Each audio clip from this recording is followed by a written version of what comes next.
तो पेश करते हैं श्रीमद् भगवद गीता का एपिसोड 45 अध्याय 8 भगवत प्राप्ति, आप सबके पसंदीदा YouTube चैनल गीता ज्ञान के माध्यम से। श्रीमद् भगवद गीता के अध्याय 8 के श्लोक 26 में श्री भगवान कहते हैं, वैदिक मतानुसार इस संसार से प्रयाण करने के दो ही मार्ग हैं, एक प्रकाश का और दूसरा अंधकार का। जब मनुष्य प्रकाश के मार्ग से जाता है तो वह वापस नहीं आता, किंतु अंधकार के मार्ग से जाने वाला दोबारा लौटकर आता है। आचार्य बलदेव विद्याभूषण ने छांदोग्य उपनिषद से ऐसा ही विवरण उद्भुत किया है। जो अनादिकाल से सकाम कर्मी और दार्शनिक चिंतक रहे हैं, वे निरंतर आवागमन करते रहते हैं। इसी कारण से उन्हें परम मोक्ष प्राप्त नहीं होता, क्योंकि वे कृष्ण की शरण में नहीं जा पाते। श्लोक 27 में श्री भगवान कहते हैं, हे अर्जुन, यद्यपि भक्तगण इन दोनों मार्गों को जानते हैं, किंतु वे मोहग्रस्त नहीं होते, तो तुम भक्ति में सदैव स्थिर रहो। कृष्ण अर्जुन को उपदेश दे रहे हैं कि उसे इस जगत से आत्मा के प्रयाण करने के विभिन्न मार्गों को सुनकर विचलित नहीं होना चाहिए। एक भगवत भक्त को इसकी चिंता नहीं होनी चाहिए कि वह स्वेच्छा से मरेगा या दैववशात। भक्त को कृष्ण भावनामृत में दृढ़ता पूर्वक स्थित रहकर हरे कृष्ण का जाप करना चाहिए। उसे यह जान लेना चाहिए कि इन दोनों मार्गों में से किसी की भी चिंता कष्टक है। कृष्ण भावना तल्लीन होने की सर्वोत्तम विधि यही है कि भगवान की सेवा में सदैव रत रहा जाए। इससे भगवत धाम का मार्ग सुगम, सुनिश्चित और सीधा होगा। इस श्लोक का योग युक्त शब्द विशेष रूप से महत्वपूर्ण है। जो योग में स्थिर है वह अपनी सभी गतिविधियों में निरंतर कृष्ण भावनामृत में रत रहता है। भगवान श्री रूप गोस्वामी का उपदेश है कि मनुष्य को सांसारिक कार्यों से अनासक्त रहकर कृष्ण भावनामृत में सब कुछ करना चाहिए। इस विधि से, जिसे युक्त वैराग्य कहते हैं, मनुष्य सिद्धि प्राप्त करता रहता है। अतएव भक्त कभी इन वर्णों से विचलित नहीं होता, क्योंकि वह जानता रहता है कि भक्ति के कारण भगवत धाम तक उसका प्रयाण सुनिश्चित है। श्रीमद् भगवद गीता के अध्याय 8 के श्लोक 28 में श्री भगवान कहते हैं, वेदेषु यज्ञेषु तपःसु च एव दानेषु यतः पुण्यफलम प्रदिष्टम अत्येति तत्सर्वम इदं विवित्वा योगी परम स्थानम उपैति च आद्यमम। अर्थात जो व्यक्ति भक्ति मार्ग स्वीकार करता है, वह वेद्याध्ययन, तपस्या, दान, दार्शनिक और सकाम कर्म करने से प्राप्त होने वाले फलों से वंचित नहीं होता। वह मात्र भक्ति संपन्न करके इन समस्त फलों की प्राप्ति करता है और अंत में परम नित्य धाम को प्राप्त होता है। यह श्लोक 7वें और 8वें अध्यायों का उपसंहार है, जिसमें कृष्ण भावनामृत और भक्ति का विशेष वर्णन है। मनुष्य को अपने गुरु के निर्देशन में वेद का अध्ययन करना होता है। उन्हीं के आश्रम में रहते हुए तपस्या करनी होती है। ब्रह्मचारी को गुरु के घर में एक दास की भांति रहना पड़ता है और द्वार द्वार भिक्षा मांगकर गुरु के पास लाना होता है।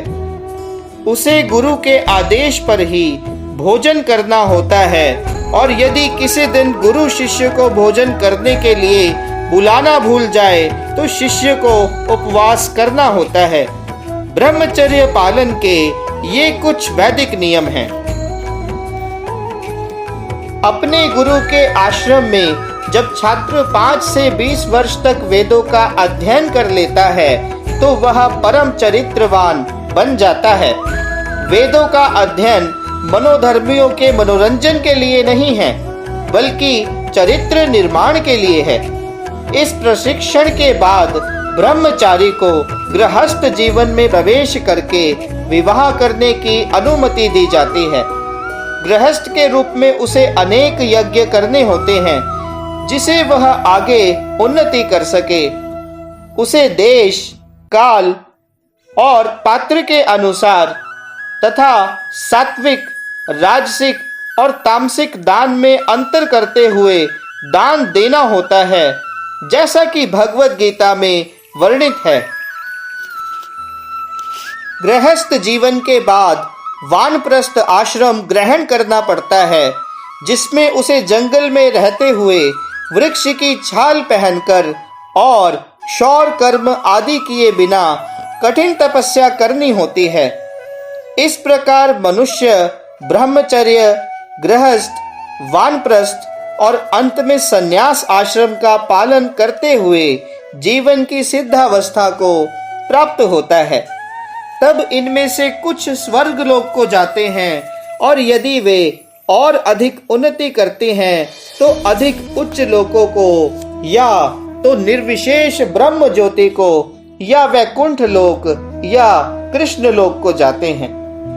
वैदिक ग्रंथों में इसी मार्ग की रूपरेखा प्राप्त होती है, किंतु कृष्ण भावनामृत की विशेषता यह है कि मनुष्य एक ही झटके में भक्ति करने के कारण मनुष्य जीवन के विभिन्न आश्रमों के अनुष्ठानों को पार कर जाता है। एक मनुष्य को भगवत गीता के इस अध्याय में और 7वें अध्याय में दिए हुए कृष्ण के उपदेशों को समझना चाहिए।